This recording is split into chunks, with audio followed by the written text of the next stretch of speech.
Bonjour tout le monde, j'espère que vous allez bien. Aujourd'hui c'est une vidéo un peu particulière. Aujourd'hui je vais vous partager ce que j'ai reçu, qu'on m'a demandé de vous partager, de vous communiquer. Alors il y a pas mal de choses que j'ai eues et que j'ai mis en attente. Donc je fais cette vidéo justement particulière, spéciale pour vous les transmettre. C'est vrai que je n'ai jamais présenté un peu la chaîne et je ne vous ai jamais dit qui j'étais. Donc j'ai créé la chaîne Gemini 339 qui, qui comporte dans le nom une association de mon autre et de moi. Je suis médium, clairaudiente, passeuse d'âme.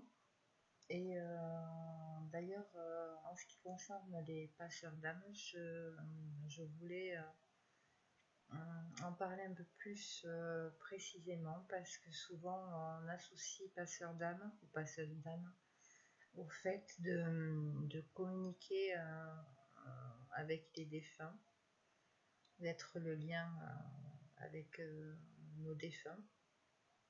Or, ce n'est pas simplement que ça. Les passeurs et passeuses d'âme aussi, elles aident les personnes, les âmes à s'incarner sur Terre, c'est-à-dire à vivre leur mission d'âme sur Terre. Voilà, je pense que ça doit se démocratiser et se savoir un peu plus, parce que c'est bien souvent rien qu'associé au fait de communiquer avec nos défunts, et c'est pas simplement ça. C'est bien plus vaste, le champ est bien plus vaste. Quant à la médiumnité, ce sont des personnes qui ont le don de faire le lien entre le ciel et la terre. Donc on reçoit des enseignements, des compréhensions, on reçoit plein de choses, à vrai dire. Donc c'est mon cas. Il y a aussi le clair ressenti. Alors le clair ressenti, moi pour ma part, comment ça fonctionne, c'est quand je rentre en contact avec quelqu'un m'appelle parce que la personne a besoin d'aide. Donc si la personne est d'accord, je me connecte à ces énergies. Et bien souvent, la personne qui me contacte, elle a des difficultés, il y a des émotions qui sont cristallisées à l'intérieur d'elle, et elle est déconnectée de son corps. Donc, elle ne ressent plus les émotions. Par contre, moi, une fois connectée, les émotions refoulées de la personne, je les ressens dans mon corps. C'est-à-dire, je vais vous donner un exemple. Par exemple, je suis en face d'une personne qui a des peurs profondes, très vives. Quand je vais me connecter, je peux me mettre à trembler de peur. Voilà. Donc, suivant l'émotion, elles s'inscrivent dans mon corps différemment. Voilà. Donc voilà un peu pour faire le tour.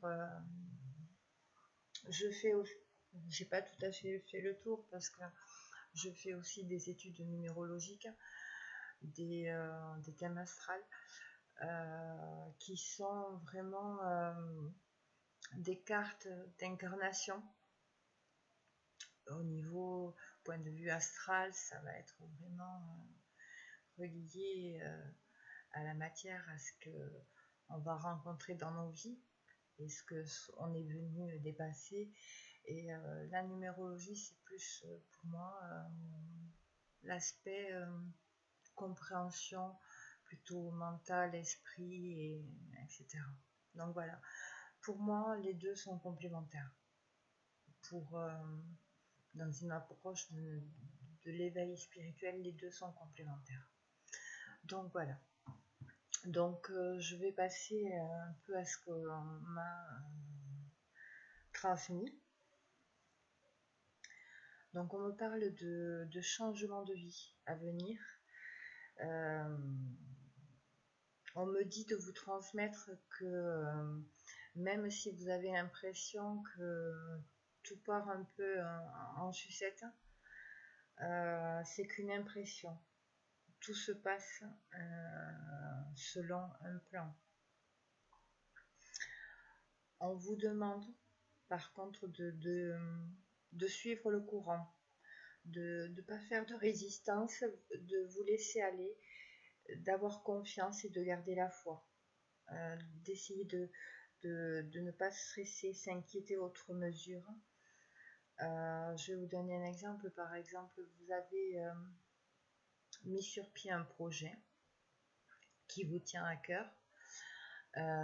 Vous étiez à 2 doigts de le mettre en place réellement, enfin, qui se concrétise. Et là, il y a un imprévu qui vient remettre en question la concrétisation immédiate du projet. C'est voulu, c'est qu'il y a une raison derrière. Ce n'est qu'un exemple. C'est l'exemple qui me vient et ça ne peut pas parler à tout le monde. Mais c'est pour vous faire comprendre dans quel sens. C'est-à-dire que quand il y a des choses qui vont venir interférer ou bloquer ou ralentir, c'est pour vous amener ailleurs et pour vous amener vers le mieux. On vous invite aussi à laisser derrière vous des vieilles contraintes qui vous retiennent prisonnier dans le passé. Car ce qui arrive, c'est un grand changement de vie, de manière très importante apparemment. C'est vraiment quelque chose qui va vraiment bousculer. On vous demande de rester optimiste, d'écouter votre intuition, votre guidance intérieure, de poser des bases solides pour vous comme pour vos proches et je parle aussi point de vue enfant aussi, pour vos enfants, vos proches, parce qu'on parle vraiment d'une prospérité future là. Vous êtes accompagné, ça c'est quelque chose qui revient. On vous soutient, on est à vos côtés.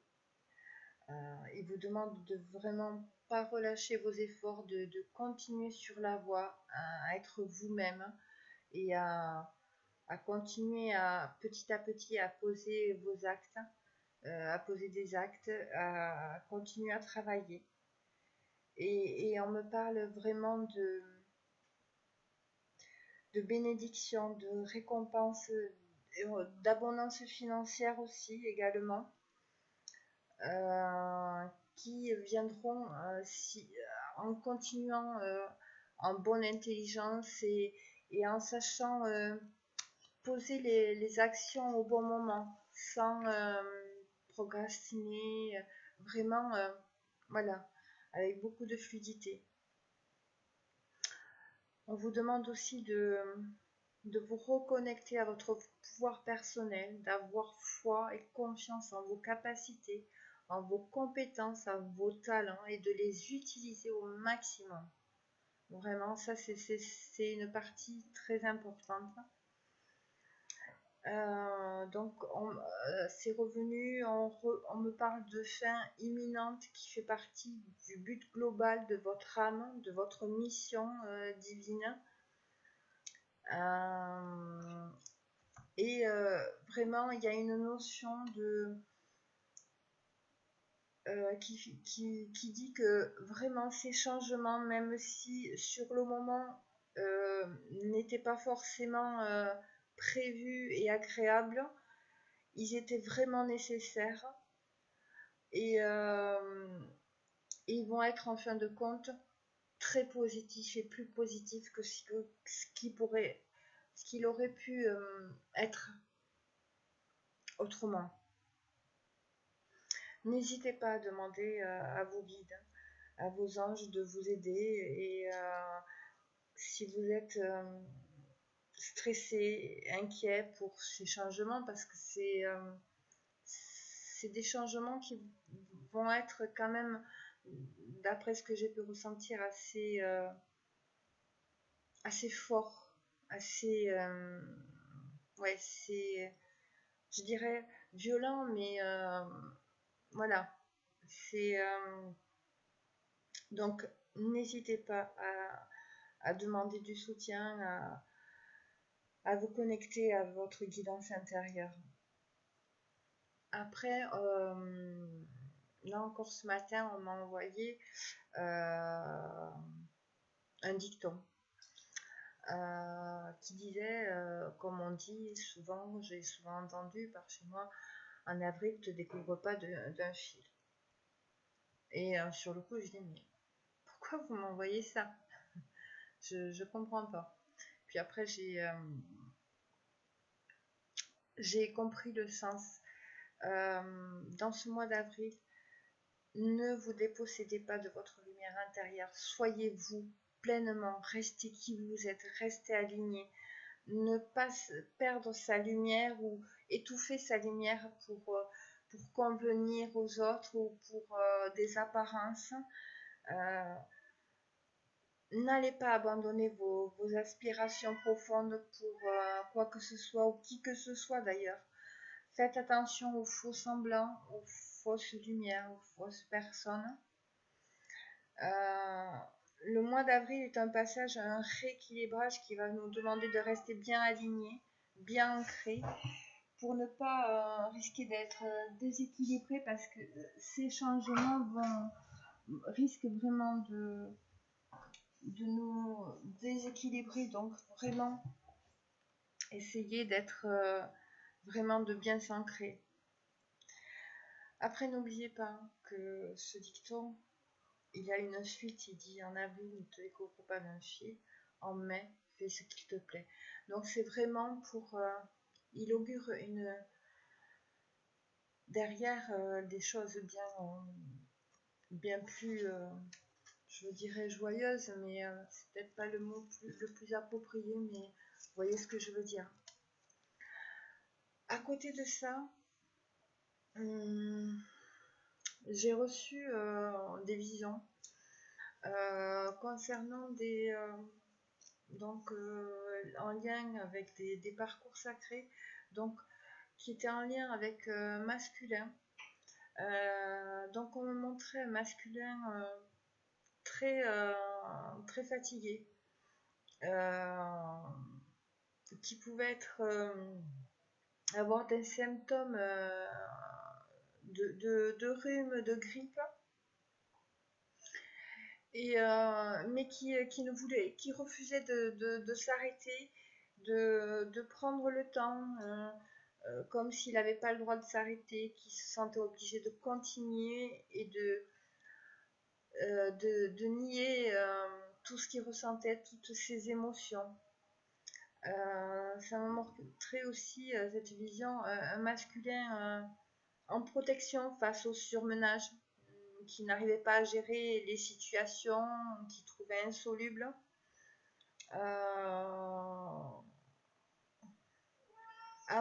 D'après ce que j'ai vu, de toute façon, il va y avoir, à mon avis, il va être stoppé ce masculin pour pouvoir vraiment accueillir toutes ces émotions et vraiment débloquer certaines situations. Donc pour moi, il y a des masculins qui vont être cloués au lit, avec soit parce que ça me parlait vraiment d'un gros rhume le nez qui coule, pas bien.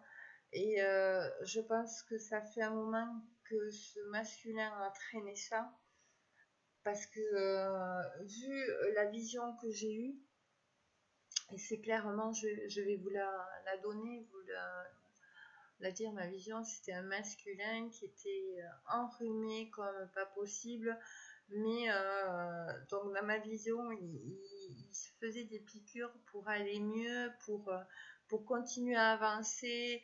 C'est vraiment, on a insisté, on a pris la grosse piqûre pour bien me faire comprendre qu'il ne voulait vraiment pas s'arrêter, voilà, tenir, voilà, essayer d'avancer.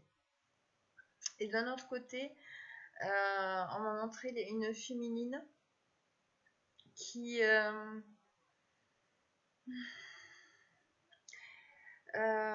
la sensation que cette féminine, elle avait vécu des événements qui avaient provoqué en elle beaucoup de colère, un sentiment de colère, un sentiment de ne pas être comprise. Et elle avait bloqué tout ça à l'intérieur d'elle. Tout s'était cristallisé. Et on sait que la colère n'est qu'une conséquence et la cause, c'est une frustration, c'est un besoin qui n'a pas été entendu, exprimé. Donc tout ça, c'était bloqué à l'intérieur d'elle. Et, et la colère aussi avait bloqué la compréhension de ce qui s'était déroulé entre le masculin et pourquoi ça s'était et la féminine, pourquoi ça s'était passé comme ça, qu'est-ce qu'il y avait à comprendre, ça avait tout bloqué. Et, et donc toutes ces émotions négatives étaient bloquées à l'intérieur d'elle et en même temps c'était bloqué et c'était rejeté par l'être intérieur. Donc là, il y avait vraiment une féminine qui peut avoir des symptômes tels que des nausées, du mal à manger, des vomissements, euh, très fatiguée, pas de tension, avec des douleurs articulaires, hein. Il peut y avoir aussi des apps là, qui sortent en référence avec des colères, des non-dits exprimés. Donc là, c'était vraiment euh, par là, on me disait, mais il faut aider cette féminine à accueillir les événements, accueillir ce qui vient, que ce soit agréable ou désagréable, mais d'avoir assez de recul pour comprendre et appréhender avec plus de justesse que ce qui se passe, hein, pour apaiser les émotions, le mental. Voilà, c'était vraiment dans cette idée-là. Donc voilà ce qui m'a été transmis. J'espère que en tout cas ça pourra vous aider. Peut-être que ça aura pu vous faire des déclics. N'hésitez pas à me dire en commentaire. Ça me fera plaisir également. Et, et après voilà. Et voilà. Là c'est... je sais plus trop quoi dire parce que c'est vrai que c'est... ça renvoie à autant du côté du masculin que du féminin. Vraiment des, des douleurs, des choses qui peuvent donc amener à des symptômes, à des symptômes corporels pas forcément très agréables. Donc j'ai envie de vous dire que vous soyez masculin ou féminine, reposez-vous, prenez du temps pour vous, essayez de prendre le recul sur les événements, avec ce recul, ça va certainement vous amener une compréhension de pourquoi ça se passe comme ça, d'essayer de lâcher prise, c'est que si ça se passe pas là, c'est que il y a quelque chose de mieux plus tard, euh, différemment, etc. Euh, il y a une infinité de possibilités, ne l'oubliez pas, en tout cas. Je vous dis à très bientôt et surtout n'hésitez pas à vous reposer, je le redis. Prenez soin de vous, je vous dis à bientôt. Bonne soirée, au revoir.